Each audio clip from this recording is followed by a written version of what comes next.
Republican hopefuls in the race to the White House began last night's GOP debate with opening remarks honoring Justice Scalia. However, the tables turned quickly to some harsh personal exchanges over immigration, foreign policy, and the economy.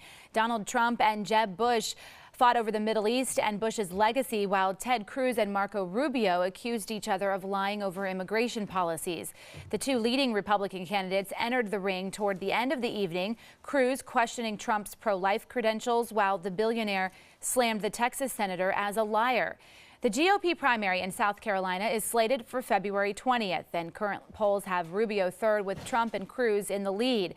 So who won the debate and who should be concerned going into the primary? That's our topic this half hour. We want to hear from you on our Fox 26 Facebook page and on Twitter. Use the hashtag Fox26forlife.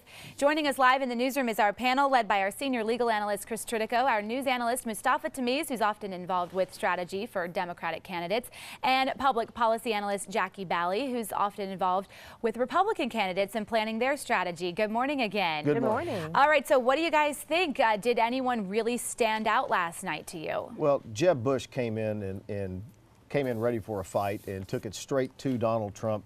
It was the first time that he really seemed to get the best of Donald Trump a few times.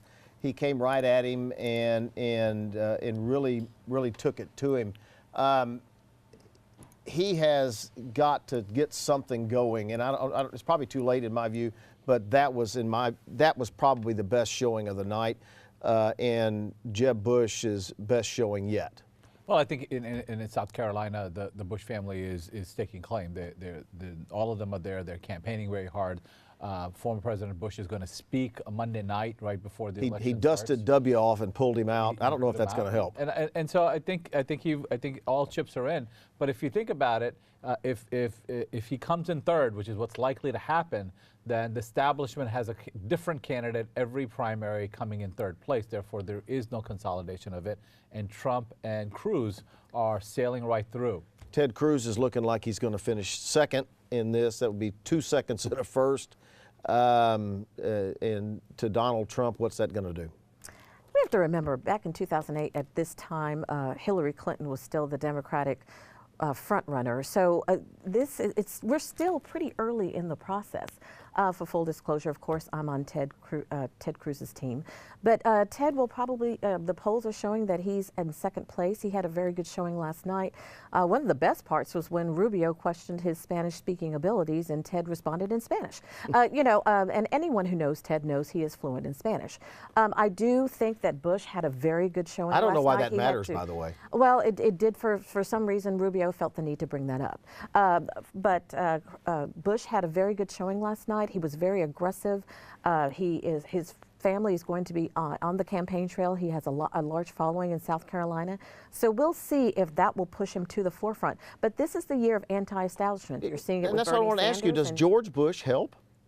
Well, he's a popular president, and he's popular with Republicans. But the way that both primaries have been going, both on the Democratic side and Republicans, both bases are looking at anti-establishment. Bernie Sanders is doing extremely well, and Trump and Cruz are doing extremely well. Did Marco Rubio fix the problem he had in the previous debate? I think he did fix the problem. I mean, he had a bad night, and he took responsibility for it, had a much better night last night. But it doesn't matter because, in essence, it's not just about Marco Rubio. It's all of the establishment candidates. Jackie said the establishment candidates are not getting any traction. It is an outsider game, and Trump's doing really well, followed by Ted Cruz. And the business community doesn't like either one. So it's a challenge for them. If one of the establishment candidates can hold on to Super Tuesday, do they have a chance?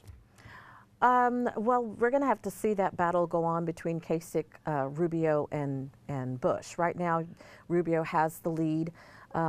He has the edge. He did perform much better at this debate than he did prior to.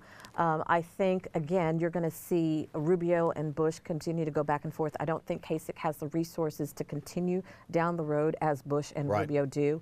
As far as the business community, Donald Trump does have a lot of business leaders who are supporting him, and a lot of business leaders are very fearful of Bernie Sanders for various reasons. Well, and Carson announced yesterday that he would be he would like to be Donald Trump's vice presidential running mate. That's tantamount to saying I'm out of the race. Well, I mean, he pretty much is out of the race. Yeah. I mean, he's not.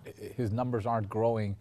Every election context we see, his numbers keep coming down. His poll numbers are down significantly, and he doesn't really have a message that's coalescing people anymore. So let's spend the last minute talking about the Democratic side. Hillary Clinton, if you look at the state polls, is winning every state poll that's out from this point forward. Where does Bernie Sanders get a path to victory? Yeah, that's a very good question. Hillary Clinton is playing not only the gender card saying you need to elect a woman, she's also playing the race card saying that Bernie Sanders has not been actively involved in the black community.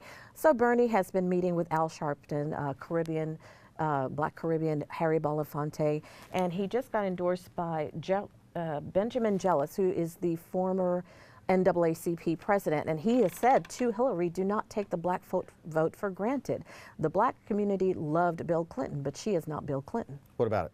Well, I think coming in the South, the minority vote has become really important in Democratic primaries, and so both candidates are going to aggressively go for it. The Clintons have a great history with it. People used to refer to Bill Clinton as the first African-American president, and Hillary Clinton is trying to, capture that. But Bernie Sanders is making some significant moves.